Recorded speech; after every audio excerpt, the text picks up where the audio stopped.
Hey, Brian from Snake Bytes here. A lot of people ask me, how did I get into this hobby or business? And I always tell them it's about passion and persistence. So I want to take you guys on my journey of how I got started breeding reptiles. You're watching Snake Bytes.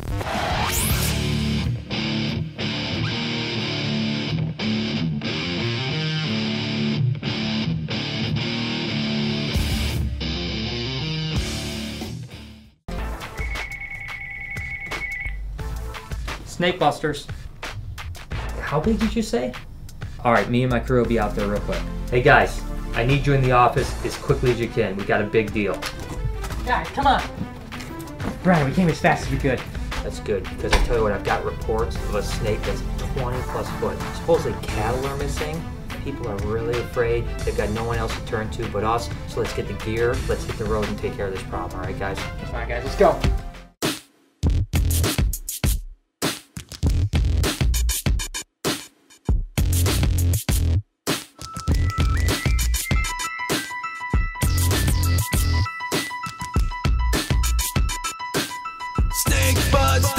All right, guys, this is where all the sightings have been. There's been cattle missing, there's been dogs missing. Let's split apart, look, be careful. These woods go really deep. It could be anywhere in here, so let's make sure we stay safe. Let's stay close enough to where we can hear each other scream. So you guys be really safe. Let's go in different directions.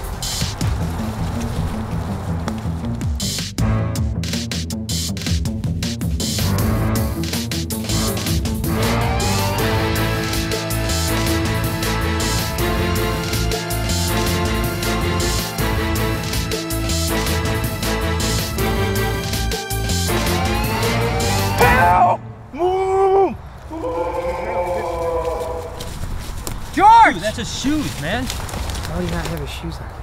Holy dude. Gosh. Is that blood? His shirt? Blood on his shirt. Holy Shit. crap, Dude, man. I'm freaking out of here. Guys, wait up, man. Seriously. Hey, man, seriously.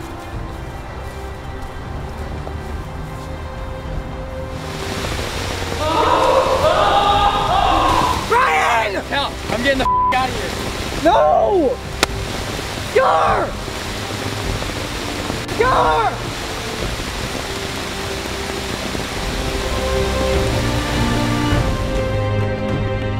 Somebody get me out of here!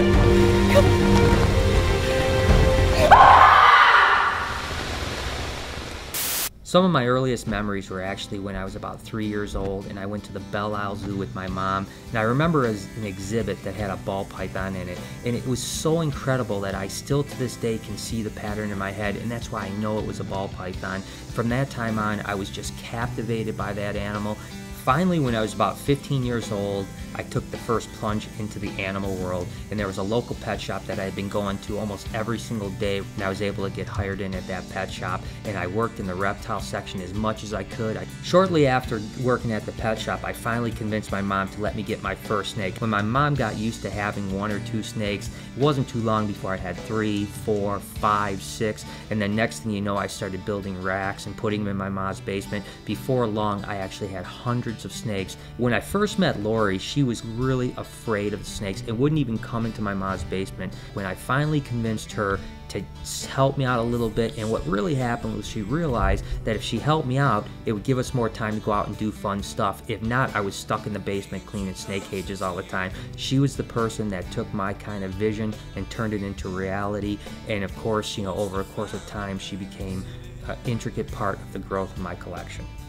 I remember the first litter of Dumerils boas I produced. Back then it was really rare to produce them. There weren't very many people at all that had produced, and I remember waking up in the morning and going down and checking out the snakes and finding a whole bunch of babies crawling around the cage, and man, they were just so beautiful and adorable. And I remember calling every friend I had to just tell them how excited I was about it. Of course, as me and Lori got more serious and got engaged and we're going to get married and stuff like that, the next step was to buy our first house, and we were really fortunate that we were making enough money off the snakes in my mom's basement with virtually no expenses, that we were able to have enough money to buy a nice starter house. And it had a really nice basement, which was awesome because I was able to go down there and lay it all out and build walls and put a bunch of snakes in there. And it was really an awesome thing. But then came the real leap of faith, and that was to step out and get our first commercial building. And I tell you what, that was probably one of the scariest things, and no one believed that I could breed snakes for a living. Back then, selling snakes was all about traveling around the country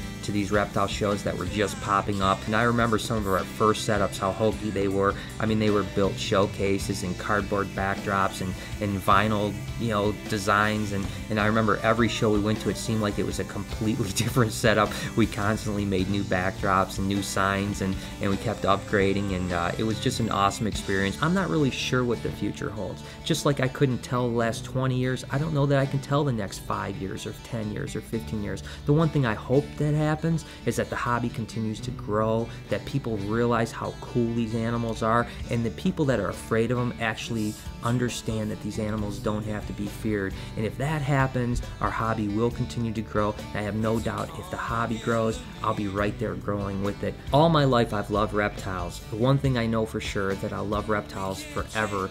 I know I'll be involved on some level, whatever that may be, in the reptile community. You know, I know Brian for about 7 years, and he's a reptile geek. He gets so excited about everything. He's always bringing in snakes he's all excited about, and the place is growing and growing. You know, passion to him is one thing. Passion to me, more work. For this week's Comment of the Week on the Chewy Eats Bugs episode, the question was, what's the nastiest thing you ever ate? And Noah Loves His Boa 0913 said, well, one time my friend was over at my house and we were having a horse poop fight. I was in a barrel rolling down a hill and she was running behind me, and she threw a big hunk of manure into the barrel, and at the same time I was screaming. So, well, you get it. well, no, I tell you what, that's pretty funny, and I tell you what, I wouldn't want to eat poop either. You guys keep sending me creative comments, and I'm going to feature you on a future episode. Alright guys, Cal's question of the week. Today's topic are pit bulls. I don't think they're that great of a pet to have, but George, on the other hand? I have to disagree because I have 5 at home. It's just the retards that are irresponsible, don't take care of dogs, they try to show off, make the dogs mean, make the dogs look bad. It's not the dog's fault, it's the retards that own them that want to make them mean and ruin the dog. I agree with the owner part, but the breed is so far gone. They've ruined the dog so bad there's no bringing it back. You never hear of a golden retriever mauling a little child in the news. Did that guy just say unresponsible and he's talking about stupid people on pit bulls? Text or video comment below. Let me know if there's a pet out there that you guys just refuse to have around. So there it is. I'm happy to say we're all safe and sound back here at the shop after that scary woods experience. Really, the only thing that harmed us was those darn mosquitoes on location. And I want to give a personal shout out to all the people that spend time making some sweet reptile content on YouTube and other video sites. Make sure you search them out and check them out. Until next time, this has been Snake Bites.